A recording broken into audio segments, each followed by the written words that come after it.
Okay, welcome everyone to the media availability of Coach Walton today. Please remember, if you have a question, to use the raise your hand function using your chat function or the bottom of your screen. We will open it up after Coach. Go ahead and start.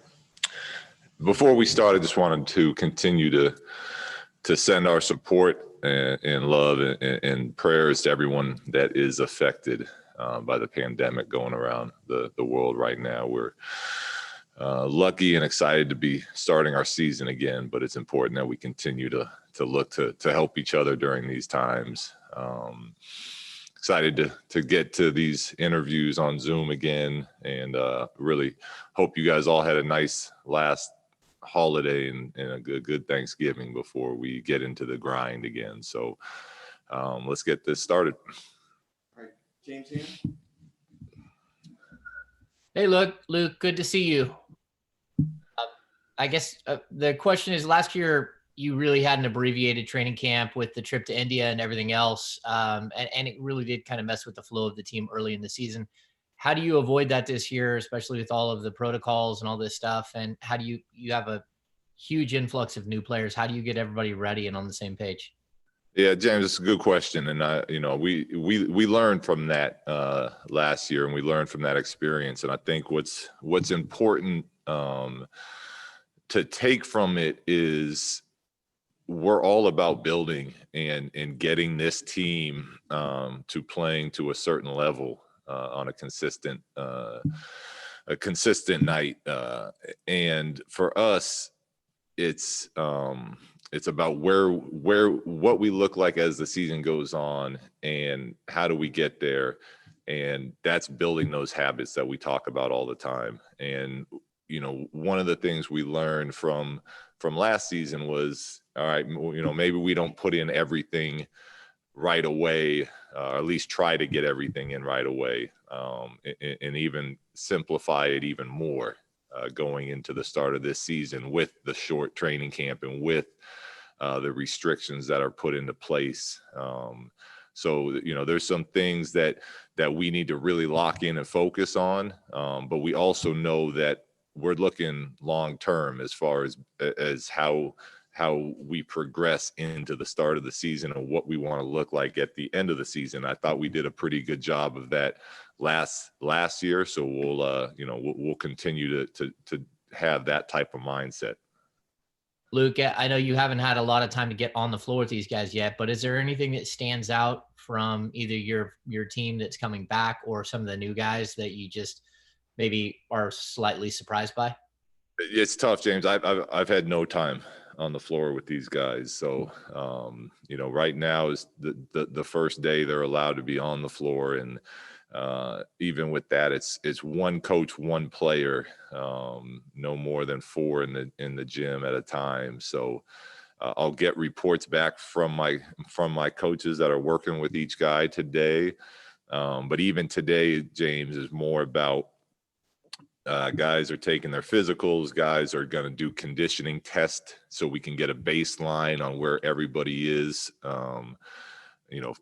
both on the court and in the weight room. And we're going to kind of get after the basketball stuff more tomorrow from a 1-on-0 standpoint. But I can't answer that question besides that because I haven't seen the guys yet. Sean Cunningham. Hey, Luke, good to see you. Yesterday, Monty was kind of talking about some of the additions to the system that Rex Kalamian, Alvin Gentry, that they're kind of making. Can you kind of talk about that from a standpoint of, is it dramatic changes? Is it subtle changes? Just kind of what kind of things you anticipate from? Yeah, and it's not dramatic. We lost 2 very good coaches in Igor and Bob, and we were able to go out there and find 2 guys that we feel very confident about as far as being able to help build what we're building here. And I spent a lot of time talking to both of them this off season and what I want to see and what our strengths are and what their views are and kind of building out what this team is going to look like. And we're very happy and excited about what they're going to be able to bring to our staff and to our team. Both have a ton of experience. Both have great relationships with players. Both bring great energy to the group. And, you won't see, huge changes, but there's definitely some philosophy moves that are going to be a little different this year than last season. Cool. And then just with Marvin, obviously he had a real big setback last year. I don't know if you've had a chance to see him yet or what your engagement with him was, but just your confidence that he'd be ready for preseason, start of the season, that sort of thing. Yeah, well, Marvin proved. I mean, it's unfortunate we only had him for 12 games last year because he's a very talented, exciting young player. But one of the things I told him that I was most proud about with him and what I'm excited about is he had some really tough breaks these past 2 seasons, and every time he does, he works extremely hard to get back. His mindset is in a really good place right now, and we're thrilled to see what we have with him this season. And yes, I believe he will be ready to go come start of the season. Tim Reynolds, AP. Hi, Luke. Good to see you. The contract that De'Aaron just got, and a lot of kids from that class of 2017, Bam, Donovan, Jason Tatum, they're all in this position now where they've got these massive deals, and that they tend to come with a bit of pressure, a bit of expectation. Do you have to talk to De'Aaron about just be you, just play your game, don't feel as though you have to play to a certain level because of the contract? Do you have to have that conversation with him at all, I wonder? We haven't, but De'Aaron spent most of the summer here training and working with the strength coaches and some of my assistants. And he knows what it is. He's a very intelligent young man. And you're right, there is extra pressure and responsibility that come with that type of contract.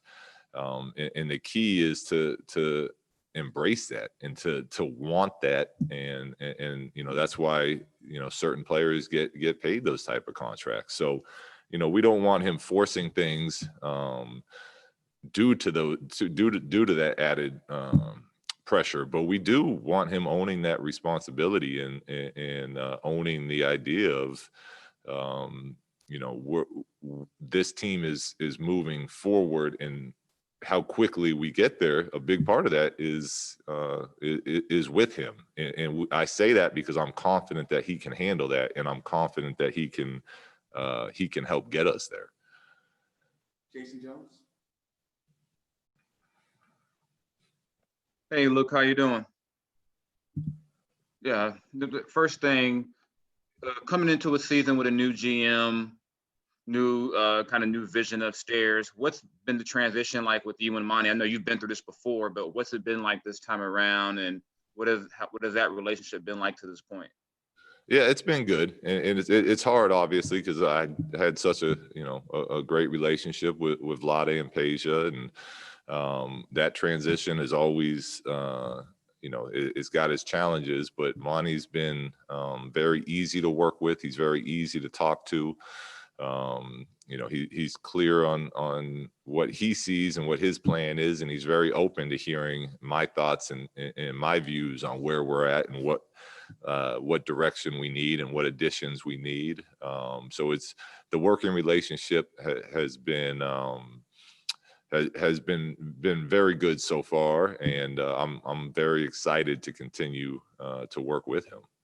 And he talked yesterday about giving you the pieces you need and then kind of letting you go. I know your boy RJ had a little something to say about the way your roster looks, but how do you feel about the additions, and do you foresee yourself doing a lot of things differently with some of the new parts? Or we'll do some things differently. We're very excited about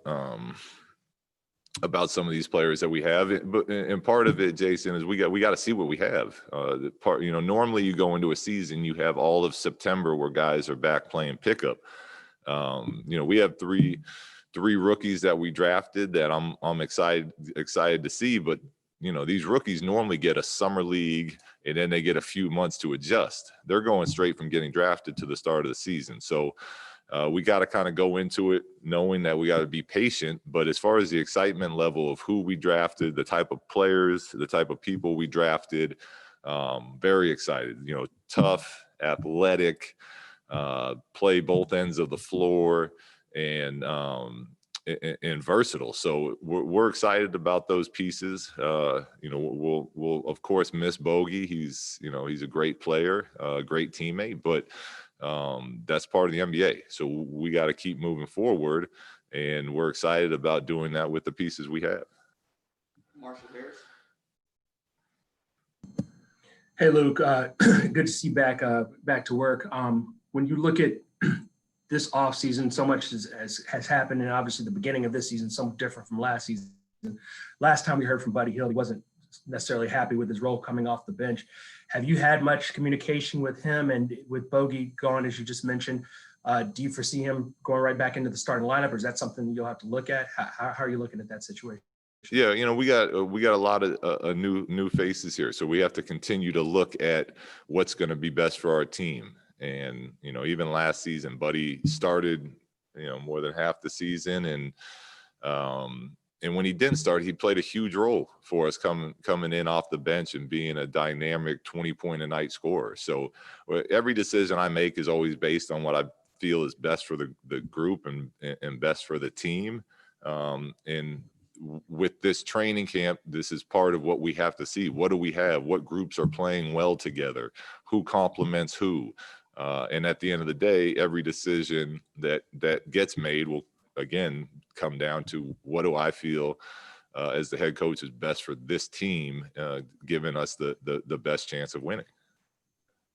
Have you talked to him during the offseason or even recently, and what's your relationship with him right now? Yeah, that's not going to get into the in-house stuff of who I've talked to and this and that with some of that, but Buddy is a very talented player. I've always had a good relationship with him, and we're excited that he's part of the group. Carmichael Davis. Hey, Coach. A couple questions. Let me first start with a procedural. A lot of challenges right now in these times. You guys were in a bubble last year. It was very different. Yeah. No bubble this year, but there are of course procedures and precautions. Do you plan on taking an active sort of coaching role in making sure everybody understands their personal responsibility, or do you stay out of that? Is that going to fall more to the support staff when it comes to something like that? No, I'm definitely actively involved in that, and we're going to continue to get the protocol will continue to change, and we'll continue to get information from the NBA as far as what their rules are going to be for the travel and for the players. It is much more challenging this year without being in the bubble. We've done what I call visual learning sessions on the computer for the last 2 days with the players. And I've started and ended each session both days with the same theme, which is our responsibility is to take care of ourselves health-wise, which also takes care of our teammates health-wise, and then to get in the gym and get better every day. And that basic message is something we're going to continue to preach to our players, because it is more than just if we do something that's not smart, we're not just affecting ourselves. In the locker room environment that we have and how close we play together and we're in the same rooms, with the pandemic, I mean, one bad decision could knock out half a team for 10 to 14 days. And that's just something we have to be aware of, and we have to be willing to make that sacrifice for ourselves and for our teammates. And lastly, I know it's way too early to talk lineups, but just on the chessboard, bringing in Hassan Whiteside gives you a little bit of a different look defensively, led the league in blocks last year. And I'm curious if you've given any thought to when you're juggling lineups, him making it perhaps easier for you to try out maybe something with Fox, Buddy, Tyrese going small and covering up some of those size deficiencies. Have you taken kind of a preliminary look at that and what he brings as far as lineups? Yeah, well, and that's one of the things Monty and I were talking about is how much different our team looked like last year once we added an Alex Lynn to the group. Somebody that can really just sit in that paint and protect it for us. And it's a great point that you bring up. It does allow you to take different lineups in smaller lineups and maybe more maybe players that you normally wouldn't play together when you have a big fella down there to clean a lot of that up. So yes, we are looking at that. We're up there. I'm up there having individual meetings with different coaches as far as what kind of lineups we want to have going into camp, and that's one of the ones that's on the menu that we're interested in seeing. Yes. Dave McKinnon. Hey, Luke. Good to see you. First of all, do you think the offseason moves in your backcourt will mean for Buddy Hield coming into this year? Saying goodbye to Bogey and bringing in Halliburton. We're going to miss Bogey for sure. He's a big part of what we were doing. But that's, like I said, that's part of the NBA, and he got a great contract. So, we'll miss him, but we're happy for him. It means more opportunity for everyone, Dave, because Bogey played a lot of minutes for us. He was, had finished the season as in the starting group. But it means more opportunity for the guys that are here. So it's part of the fun of training camp is seeing guys battle and guys compete. And we'll see how it all plays out. Appreciate it. Jason Anderson. Hey, Luke. Hope you had a good Thanksgiving. You mentioned earlier with regards to Rex and Gentry, some subtle philosophy changes. What's most notable among those? What will we notice is different? Well, one of the keys this year is really looking. We're going to play a little more 5-out style in the flow of our offense. There's little things that's we're gonna have a little more commitment from day one. Now that we have a somewhat of a foundation set from last season on how quickly we want to get the ball up court. Defensively, some of the rotations will be different, but to answer your question, you're going to have to really lock in and look at the little details to see any major changes. Okay. And to follow up on a question earlier about this being, such a unique build-up to the season, what have you guys decided in terms of how to handle the rookies and maybe an emphasis on Halliburton, because I imagine he would be probably among the quickest to be ready to go. But how do you bring them along and make sure that you're doing the right things in terms of their development, given that this is all going to be pretty rushed? Yeah, you got to stay consistent and stay patient. We know what's important to building habits. We know what's important to winning. We know that these guys are in a tough spot, but they're going to have opportunities, and it's one of those things that we got to get them out on the court, see how ready they are from a physical standpoint. I mean, this is a grown man's league, so from a physical standpoint to a understanding basic NBA philosophies and terminology, they're in a tough spot, but we're going to work them. We're going to push them every day. We feel great about our player development group, and we're going to be positive with them. We're going to continue to make them better. And for now, that's kind of the approach we have, and we'll reevaluate once we actually get to see them play basketball out there on the court in a few days. So until then, that's the message to our developmental coaches. A few more. G-Man, Gary Gerald. Coach, I'm curious about all the changes from a year ago, your first training camp with the Kings, and it was mentioned how disjointed it was with the trip to India, et cetera. But now you have basically an entire new front office. You've had significant changes in your coaching staff.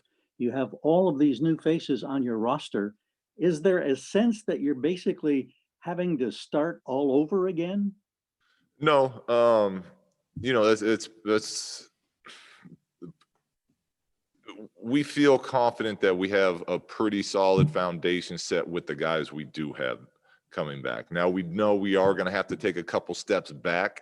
If you're one of these teams that's returning the same group, you kind of start from where you ended the season last year and keep building. We understand with the people that are going to be playing more this year and so many young players and new faces, we will have to take a couple steps back, but not to the extent of feeling that we have to start the whole thing over again. So we got a lot of work to do, but we're very excited about that opportunity to do that work and get on the court with these guys. Thank you. All right, two more. Logan Murdoch, the Ringer. Hey, Luke, you guys haven't played since August, so that's like a 4-month layoff since you guys played. And I know there's other teams like a Miami or a Los Angeles Lakers that have a bit of a quicker turnaround. Do you think there's any advantage in the fact that you guys have had a longer off season than some teams that were deep in the playoffs? Considering there's pros and cons with all of it. Most of the teams that went pretty deep in the playoffs, they kind of fall into that category of which I was just speaking of, where they're going to return a lot of their players. So they don't really need, the same amount of time to put offensive stuff in and defensive stuff. And most of those teams are pretty darn talented already. Now, where it is a con for them is that they, normally you win a championship or you go a deep run, you have a few months to unwind and get your mind wrapped around it. They don't have that luxury. But it's one of those things that it's, so depending on what side of that coin you're looking at, there's some good and some bad. And then there's other teams that didn't even go to the bubble that haven't played in almost 9 months. And that's a whole nother equation as far as the pros and cons are concerned. Mark Jones. Hey, Luke, what's good, man? Mark. Look forward to seeing you guys run. Yeah. Hey, I just heard you talk earlier about De'Aaron and living up to the commitment that the franchise has made to him. And he's certainly been up to the challenge in the last couple of years, making segmented improvement from year to year. In what you talk about playing like this here, you mentioned like 5 out, spread 5. What kind of areas would you like to see that next kind of incremental leap in with him? Where would that come? Well, for De'Aaron, I think the biggest jump for him will come when he consistently is making that 3-point shot and getting to the foul line. And I feel like, unfortunately, he was one of the guys that also got hurt last season and missed an important window in the middle of the season. But as he found his rhythm again, he started getting to the foul line much more. He started knocking down his 3-point shot at a much higher rate. And I think you saw how that directly affected our team and how we were playing and how we were, the amount of games we were winning and whatnot. So I feel like the obvious, clear next step for him is the idea of knocking down that 3-point shot at a consistent rate and continuing to improve upon the amount of times he's going to the foul line each game, which he's elite at because of his gifts and his quickness. It's tough to defend him without fouling him, and unless you're just going to let him shoot, and that's something he's been working on all summer. Thanks, Coach. Matt George. Coach, with the changes to this schedule, 72 game schedule in less than 140 days. Monty McNair said he really prioritized adding depth to this roster this year to manage those changes. Have you begun to kind of think about and expect how different rotations are going to look like with COVID or any of the changes or differences with this season? Yeah, we signed some nice pieces in the last last week or so. Guys that have played in the league, vets. And the main message is really going to be, guys, like it's such a crazy time out there right now that we more so than any other year, we need everybody ready. Whether you're in the rotation right now or not, there's pretty much a guarantee that we're going to need you this season. So just keeping everybody engaged and the strength coaches keeping everyone in shape for when those times come, our players are ready to perform and understand what we're trying to accomplish out there on the court. All right, last one, Tony Harvey. Yeah, Coach Walton. You spoke about it earlier in your interview. You talking about philosophy moves, and after the draft, Monty did express his gratitude to have more ball handlers on the court, and it is pretty much the way the league has been going. If you look at the Golden State Warriors, how they let Draymond Green bring the ball up, of course, the Houston Rockets. And, with the Westbrooks and the Harden and Eric Gordon bringing the ball up sometimes. Where do you see the Kings at? I know you have to see what you got, when training camp starts, but how do you see the Kings trying to implement more ball handling amongst the players? I know you also mentioned about the 5 up and 5 out. So could you kind of like talk about that? Well, yeah, I think in the game of basketball, the more playmakers, good decision makers you have on the court, the better for your team. And we feel like with Tyrese, we got another an excellent player that can do that. We have Corey Joe.